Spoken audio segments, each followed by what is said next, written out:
Ancien avocat de Jacques Vergès et avocat du tueur en série Guy Georges, l'avocat Alex Ursulet est accusé par une jeune avocate qui avait 23 ans au moment des faits présumés de lui avoir imposé des pénétrations digitales vaginales, alors qu'ils se trouvaient tous deux seuls à son cabinet.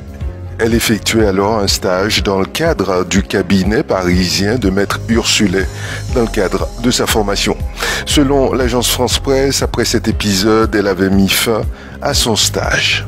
Toujours selon l'AFP, la scène de viol est décrite de façon circonstanciée et constante par la jeune femme, souligne la juge d'instruction.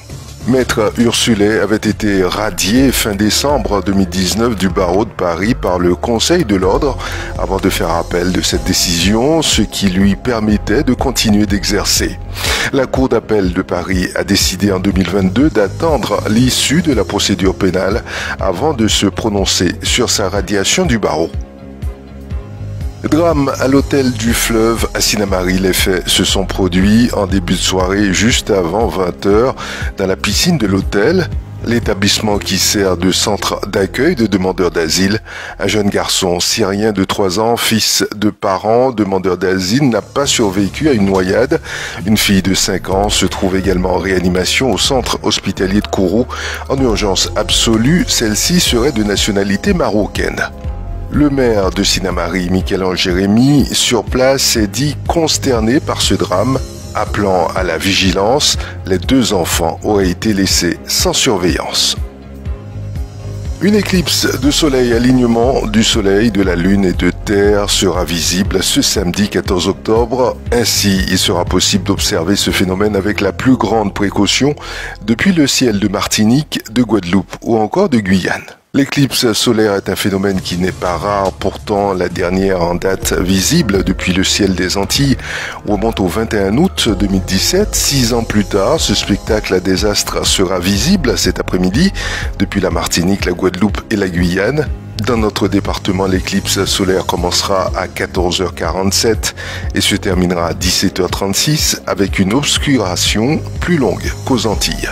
La prochaine éclipse totale de soleil visible aux Antilles devrait avoir lieu le 17 octobre 2153. Avant cette date, il sera tout de même possible d'observer des éclipses partielles le 26 janvier 2028, puis le 5 janvier et le 2 juillet 2038 avec 2 éclipses qui seront supérieures à 90%. La première phase des travaux de réfection de la piste historique de l'aérodrome de Maripasoula est terminée, annonce la collectivité territoriale de Guyane. Il s'agit d'une nouvelle piste d'atterrissage qui devait être livrée en juin 2023. Je cite, l'ouverture de cette piste devrait intervenir au plus tard en décembre au terme des derniers travaux de marquage au sol et après son homologation par la Direction générale de l'aviation civile DGAC, prévient la CTG. Du côté des anciens pilotes d'Air Guyane, ils espéraient du temps de leur service, un balisage avec un système de télécommande radioélectrique de balisage lumineux PCL de la nouvelle piste. Les futurs pilotes de la compagnie qui obtiendra la délégation de service public, si ce moyen est retenu par l'exécutif guyanais, seraient autonomes et cela augmenterait l'amplitude horaire des vols. Du temps d'Air Guyane, ils ne pouvaient pas atterrir après 18 heures. Des professeurs du lycée Léopold Elfort de Mana, poussés à bout par des conditions d'enseignement et de travail insoutenables, ont initié un débrayage le 13 octobre. Depuis 1 an et demi, 4 fontaines d'eau installées en 2021 demeurent hors service. Au CDI, ce sont 6 climatiseurs qui se révèlent inopérants. Quant aux 160 climatiseurs du lycée, 7 seulement fonctionnent, bien que plusieurs soient en place depuis la fondation de l'établissement, rapportent les professeurs. En réponse aux multiples problématiques rencontrées afin de faire entendre leur voix, les enseignants du lycée ont pris l'initiative de rédiger un courrier exposant l'ensemble des soucis constatés au sein de l'établissement.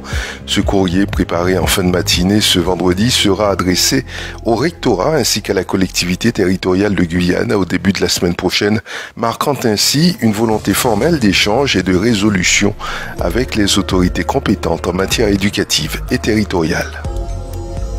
Lancé le samedi 7 octobre, la 11e édition du Cayenne Jazz Festival dont le thème est Jazz Huron, Soul et Blues se termine ce dimanche. Indissociable du mois de la ville de Cayenne, comme chaque année, l'événement jazzy anime les 4 coins de la ville capitale. Ce samedi 14 octobre, concert avec Leslie Phillips, Baptiste Trottignon et Eric Galès. Demain, dimanche 15 octobre, Opus Tafari, Mélissa Lavo, Samy Thiebaud, François Ladrézo et les frères Sip seront sur scène au Jardin Botanique dès 19h30. Un homme armé d'un couteau a tué un enseignant et fait 2 blessés graves dans un lycée à Arras, dans le Pas-de-Calais. Vendredi matin, a appris l'AFP auprès de la préfecture de sources policières. D'après les premiers éléments, l'auteur de l'attaque a crié « Allah Akbar » selon une source policière. Les faits ont eu lieu au lycée Gambetta, a écrit le ministre de l'Intérieur Gérald Darmanin sur X, ex-Twitter, précisant que l'auteur avait été interpellé. Aucun lycéen n'a été blessé selon une source policière. Ces faits ont lieu presque 3 ans après l'assassinat de Samuel Paty, un enseignant de 47 ans décapité le 16 octobre 2020 près de son collège de Conflans-Sainte-Honorine dans les Yvelines, une dizaine de jours après avoir montré à ses élèves des caricatures de Mahomet lors de cours sur la liberté d'expression. L'assaillant de 18 ans, un réfugié russe d'origine tchétchène, avait été tué par la police. Le célèbre astrophysicien franco-canadien Hubert Reeves, connu pour son travail de vulgarisation sur le cosmos et son engagement pour l'avenir de la Terre, est décédé vendredi à 91 ans. Je cite, « Toute ma famille se joint à moi dans la douleur de devoir vous annoncer que notre cher père est parti rejoindre les étoiles », a écrit son fils Benoît Reeves sur Facebook. C'est la fin de ce bulletin d'information. Je vous remercie de l'avoir suivi. J'aurai le plaisir de vous retrouver demain sur Radio Mayuri.